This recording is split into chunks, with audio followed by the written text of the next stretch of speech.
Et bonjour, on se retrouve, très content de vous retrouver ici. On va vous faire un petit point de vue sur ce qui se passe au château d'Izeaux et les fouilles actuellement.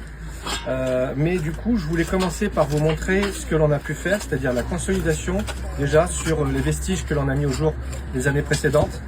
Parce que c'était nécessaire pour la faciliter les fouilles, pour stabiliser les choses, pour éviter que ça nous tombe sur le coin du nez, mais aussi pour la valorisation en vue vraiment de le présenter au public qui va venir visiter le château.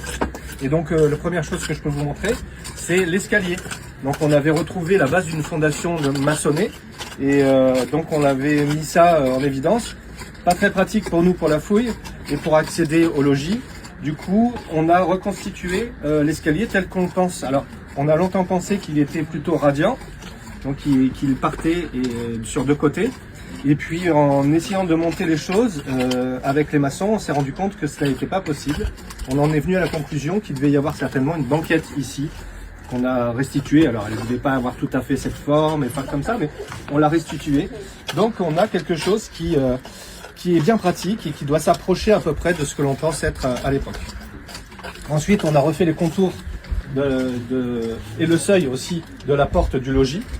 Donc voilà, la feuillure et tout ce qui manquait, parce que bon là ça commençait vraiment à s'effondrer. On a fait également le rejointoiement du mur qu'on a mis au jour pendant les fouilles. Ce mur-là, on ne le voyait pas du tout avant qu'on ait commencé les fouilles. Donc on est vraiment descendu, vous voyez, de plus de 3 mètres. Et là, voilà, on a repris les fouilles ici et on commence à mettre au jour des choses que l'on ne soupçonnait pas. Donc un niveau de sol qui est fait en mortier, donc une chape de mortier, et qui ne fonctionne pas avec ce mur. Il est antérieur au mur du logis puisque ça passe en dessous. Donc ça, c'est très intéressant. Et on est en train de fouiller ce qui est peut-être les résidus de l'occupation en lien avec cette chape de mortier. La suite au prochain épisode et pour une autre zone aussi à visiter. Merci à vous, au revoir.